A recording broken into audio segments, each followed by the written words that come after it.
আসসালামু আলাইকুম সবাইকে। সানওয়ে অ্যাডমিশনের পক্ষ থেকে সবাইকে শুভেচ্ছা জানাচ্ছি। আমার সঙ্গে আছে রাফি। রাফি কিন্তু ওর ভিসা রিসিভ করেছে কিছুদিন আগে এবং রাফি ইনশাল্লাহ আগামীকালকে ফ্লাই করতেছে। এই ভিডিওটা যখন আমরা অন এয়ার করব তখন হয়তো ইনশাল্লাহ রাফি নিউজিল্যান্ডেই থাকবে। তো রাফি, তোমার নিজের সম্পর্কে কিছু বলো, তোমার এডুকেশন ব্যাকগ্রাউন্ড।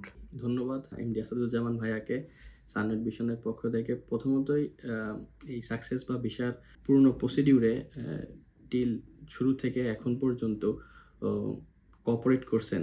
তো প্রথমে যদি আমি আমার নিজের এখানে আসার ইয়াটা বলি, সেটা হলো যে আমি তো কুয়েট থেকে ব্যাচেলার সম্পূর্ণ করছিলাম এবং তারপরে যখন আমি অ্যাব্রোডের কথা ভাবলাম তো অনেকগুলো কান্ট্রি ছিল।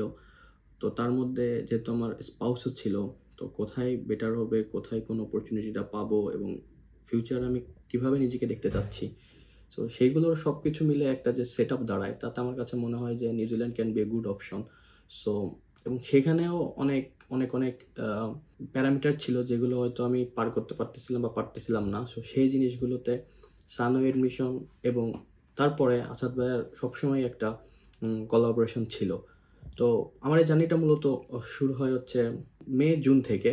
সো প্রথম আমি ইংলিশ টেস্টে দিব, পিটি দিব, সে ব্যাপারেও গাইডলাইন ছিল তার। তো জুনে আমি পিটি টেস্টটা সম্পূর্ণ করি এবং সম্পূর্ণ করার পরে ইউনিভার্সিটি সার্চিং, কোন ইনস্টিটিউটে যাব এ সম্পর্কেও একটা বিস্তারিত ইন ডিটেইলস কনসেপশন যখন আসার পরে জার্নিটা আসলে সবসময় স্মুথ থাকে না। দেখা যায় যে অনেক জিনিসগুলো হচ্ছে আমি যেভাবে ভাবতেছি হচ্ছে না। তারপরেও ইন্টার সময়টাতে মনোবল শক্ত রাখার জন্য পূর্ণাঙ্গ সাপোর্ট ছিল সানওয়ে অ্যাডমিশনের পক্ষ থেকে। এবং আমার একটা ইন্টারেস্টিং ব্যাপার হচ্ছে জার্নিতে যে সাধারণত নিউজিল্যান্ডে ভিসা ফাইল লস করার পরে ইন্টারভিউ হবে কি হবে না এর একটা ইস্যু থাকে। যেমন আমি ভিসা ফাইলের জন্য লস করছিলাম হচ্ছে 11 ডিসেম্বর 2024। তো তারপরে প্রথম 7 দিন 10 দিন এটা খুবই টেনশনে ছিল, কখন আসবে। আসাদ ভাইও আপ টু ডেট সবসময় আমাকে আপ টু ডেট রাখতো, বলতো। একটা টাইম পরে দেখা গেছে যে 1 সপ্তাহ 10 দিন আগে সে আসতেছে না, আমরা দুজনই ভাবতেছি হয়তো ভ্যাকেশনে চলে গেছে আর কি। সো 31 যখন ডিসেম্বরে আমার ইন্টারভিউ কল আসলো এবং সেটা ছিল অ্যারাউন্ড 38 মিনিট এবং এটা একটা হেকটিক জার্নি ছিল সেটা পাস করা। সো তারপরেও একটা ব্যাপার ছিল যে তারপরেও আমি আলটিমেটলি আমার যে সাকসেসটা হয়েছে এটা আমি অ্যাচিভ করতেছি কি না এটারও একটা ফুল কনসেপশন দাঁড়ায় যায়নি। বাট তখন ইন্টারেস্টিং ব্যাপারটা হচ্ছে সানওয়ে অ্যাডমিশন তথা আসাদ ভাই আমাকে এখানে অনেক বেশি স্ট্রং থাকার জন্য একটা যে মনোবল আমাকে দিয়েছিল এবং একটা কথা বলছিল যে হয়তো যদি তোমার আরেকটু ডিলে হয় বুঝবা তুমি ভিসা পেতে চাচ্ছ। অ্যান্ড আলহামদুলিল্লাহ তারপরে আমি 15 জানুয়ারি 2025 আমার ভিসার অ্যাপ্রুভালটা পাই এবং আলহামদুলিল্লাহ এখন এই অবস্থানে।